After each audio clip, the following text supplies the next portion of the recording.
e vidéo men ɓennuɗo o en garino ha ɗo. Donc configuration o bannoɗen e projet men o en créino projet FDC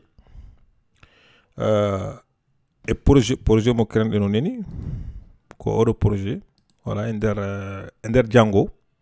Donc le projet FDC en nder hen en jii structure o, donc en kalino haala fichier ɗi foof. Donc en lanci projet o on jii joguiɗen ɗo ko page d'accueil Django, ɗum no holliro wonde ko golli ɗon ko ene rewi lawol. Donc joni jiiye tan so tawi enen koye men en jii affiche de message men mbiyen ɗo joni affichen jaam hiiri walla bonjour walla hello world no kewɗon wadde ni. On saa holno mbatton en gartade fichier o, eɗen cohli hutorade fichier ji ɗiɗi. Hen fichier goto eɗen jogui ɗum ko IRL. Donc IRL.py kañum toppiri kala ko fati routage. Donc on paami kala so tawi eɗen jogui site web ene namdi navigation e nder site web. Pour mbawon wadde naviguer e nder site web oɗon cohli gerde routage o. Ok, donc joni créen fichier goɗɗo. Fichier goɗɗo mbiten ɗum ko view. Donc pour créer des fichiers, clic droit batton ko clic droit et projet o mbaɗon clic on sur Python file mbiyon views, mbiyamo views. On va écrire ça en minuscule, views py. Donc eɗen jogui fichier view nen en créé ɗum e nder fichier view o holko mbatten hen. Fichier view o ene jokkodiri e fichier IRL o. E nder fichier view kañum toppito kala ko fati e action ngaji battiɗi, c'est-à-dire en créat hen fonction ngaji, en tafat hen des fonctions. Kala fonction ene jogui tâche mo waɗata. Enen fonction mo jiɗɗen tafde o wiyata tan ko hello world walla wiya jaam hiiri, c'est-à-dire envoyer ko un message au niveau de navigateur. Awa joni holno mbaɗirten ɗum, tafen ɗo joni fonction. Donc comme fonction mo jiɗɗen tafde o envoyer ko message firti kutorɗen ko requête HTTP. Donc en waɗi classe goto biteɗo HttpResponse.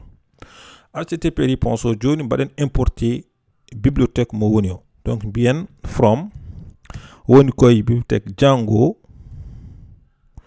.http mbaɗa import mbaɗa méthode mo jiɗɗa o. Donc là mbaɗa classe o enen ko HttpResponse. Joni tafen fonction men. Fonction sen tafirte mbiyen def, ɗum oɗon gandi mo kele def. Après dokken fonction inde woni liste CV. Oɗon mbawi hokkude inde no belɗon. Donc fonction no jogo paramètre. Paramètre o ko request. Voilà, request. Ni no mendirmi ni. Donc deux points mbaɗon deux points et à la ligne. Donc ɗo eɗen poti retournude hunde, eɗen poti ruttinde hunde. Ko jiɗɗen ruttinde ko message mo jiɗɗen windude. Donc mbatten ko return mbaɗen HttpResponse. HttpResponse oɗo méthode en jogo paramètre. Paramètre ko message o. Donc message men mbiyen jaam hiiri e mon. Jaam hiiri e mon.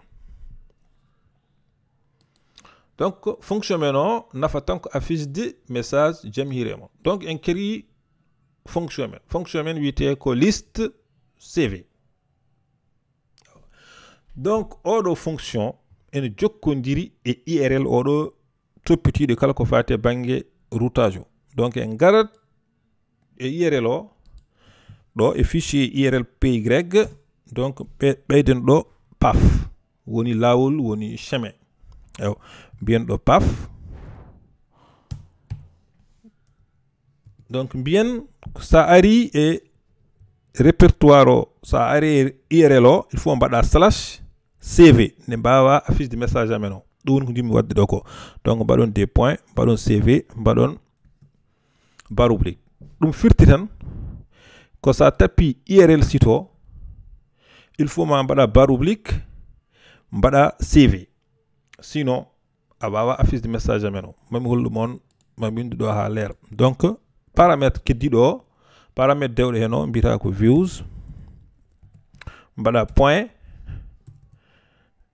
views point mbaɗa inde fonction o. fonction men on wiyatno, fonction men o wiyete ko liste CV. donc no woniri no bindirɗen ɗo ni ko ɗum non mbaɗirten ɗum ɗo, non mbaɗirten ɗum e URL o. donc mbaɗa views point inde fonction. on ji joni o waɗi ɗo rouge e view o, firti ko e nder oɗo fichier url point y o heftinani oɗo view ko mbaɗɗen ɗo ko. on saha on ji gelɗo kadi lampayil, son cliquer hen o wi import this name, c'est à dire eɗen poti importude wadde importé oɗo ɗum ɗo oɗo view hol bibliothèque woni. on saha mbaɗon ɗo from point import espace view, on ji donc en importi ɗo oɗo view. on ji joni rouge o yeehi, donc eɗen jogui ɗo en mbaɗi ɗo lawol kollirowol holto fonction men o woni. ko jiɗɗen affiche de ko woni koye oɗo fonction. feti ko sen gari e url men o, kanko omo andi fonction mo foti affiche de o. e on saha en gayni, donc sen garti view o ƴeen to wala erreur. donc ɗo joni eɗen mbawi ƴewde ko mbaɗɗen ko beele feewi. on saha en redémarrate serveur men o. donc redémarrer serveur men o woni mbaɗa py walla binda python espace manage py mbaɗa run server,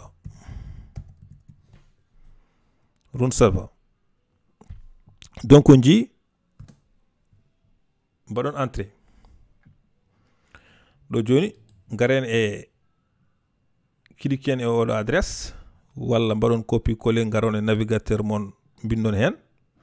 donc on jiiɗo joni en jogui message d'erreur, kono enen nde wonno mbiɗen ko il faut o waɗa barre oblique, o waɗa slash oɗo, o waɗa hen CV nde o fuɗɗo affiche de message. donc mbaɗen ni on jiiɗo joni on ji message men jam hiiri mini.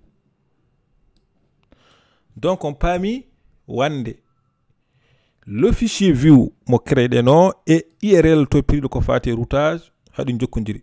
ɗum ɗon ne waɗi hunde ene waɗi fayida no feewi, eɗon poti famde ɗum. ok, donc joni holko mbawɗen wadde joni? Pourquoi question, pourquoi eɗen mbaɗa 127.0.0.1 e port tan en affiche men oɗo message, walla pourquoi onon to gonɗon e navigateur mono son mbaɗi www.cours3.com walla Google walla Facebook, oɗon keɓa page d'accueil Facebook, oɗon naata site Facebook. donc joni explique mon ko holno requête HTTP marchirta.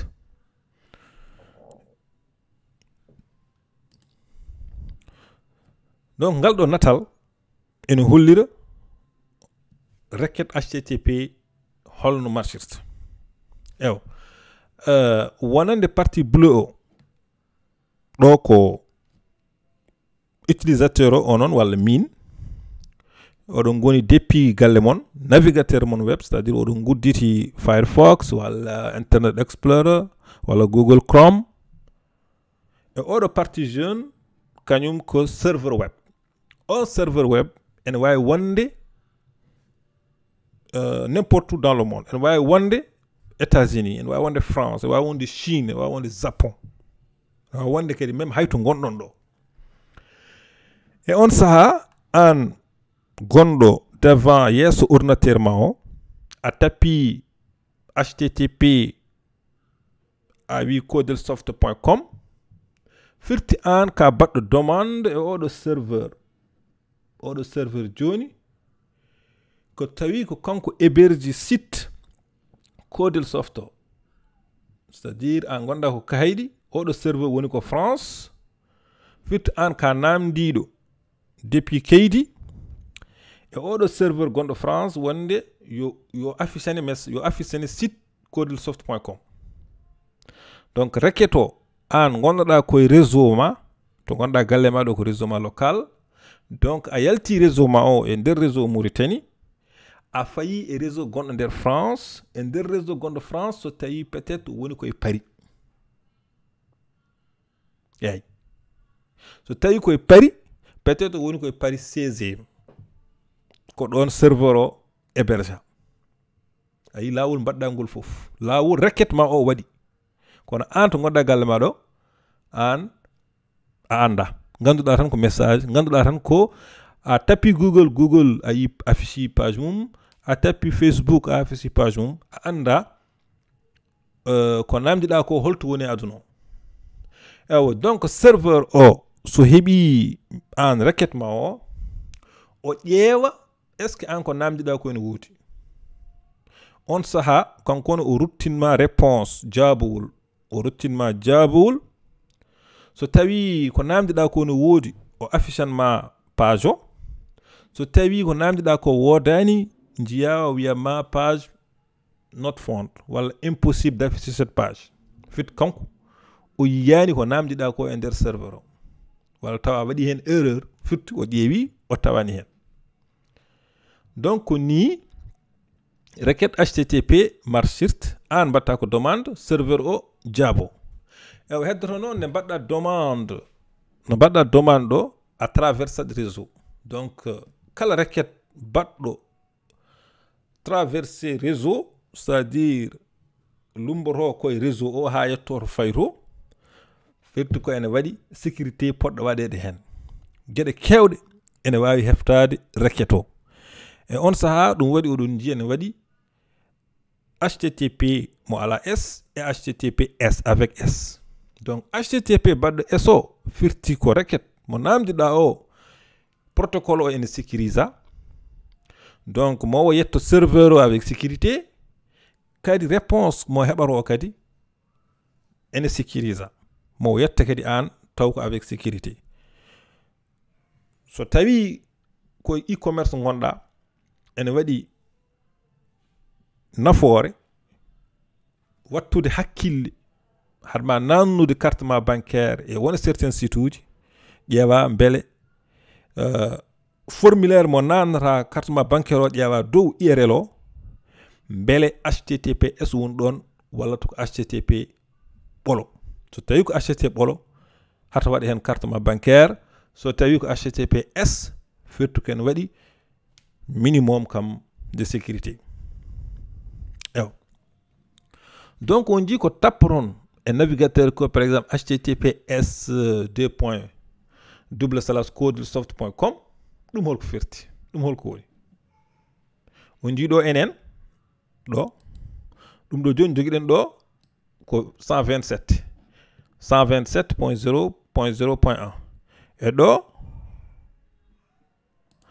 joni mbi on woodi site codelsoft.com. oɗo codelsoft.com kañumni woni caggal mum tan ko adresse. oɗo codelsoft.com walla google.com walla site bawɗo wonde fof, ɗum ɗo wiyete ko nom de domaine. chaque nom de domaine bawɗo wonde ko adresse woni caggal mum, walla mbiyen nom de domaine fof ene waɗi correspondre e adresse IP. ɗum ɗo wiyete ko adresse IP. en ndi waɗi ko pecce nayyi. feccere adande ko 192, rewde hende ko 168, rewde hende ko 1, rewde hende ko 121. firti ko oɗo adresse IP ko kañum tan woni ɗo woni codelsoft.com.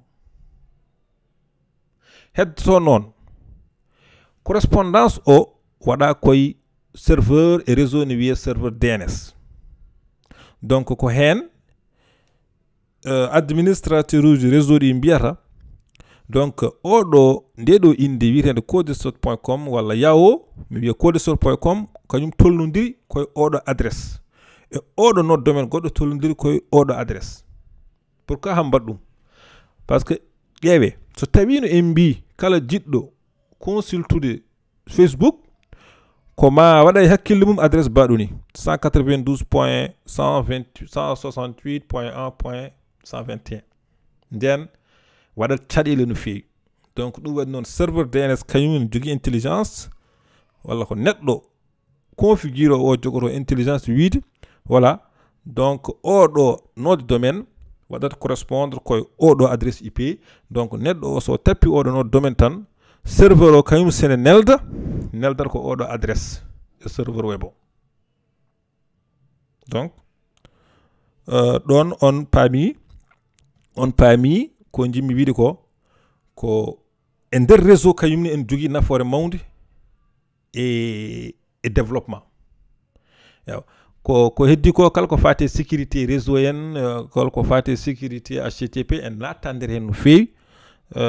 sabu ne namdi kadi en namdi jangde lugginde seeɗa kadi wonande yimɓe mbaɗani réseau ɓe wona cours goto. ɗum ɗo wonno tan ko parenthèse ha mbawon famde holno requête HTTP marsirta. ɗum noon e nder vidéo min mo jogoɗen wadde goɗɗo o min continue kadi vidéo min continue projet men o. ɗo affiche ɗen tan ko message e ngol ɗo ƴewten ko holno mbayeten affiche de page HTML, holno tafirten page uji HTML e nder projet men o. eyyi ko addi ɗum min kaal holko woni application e Django.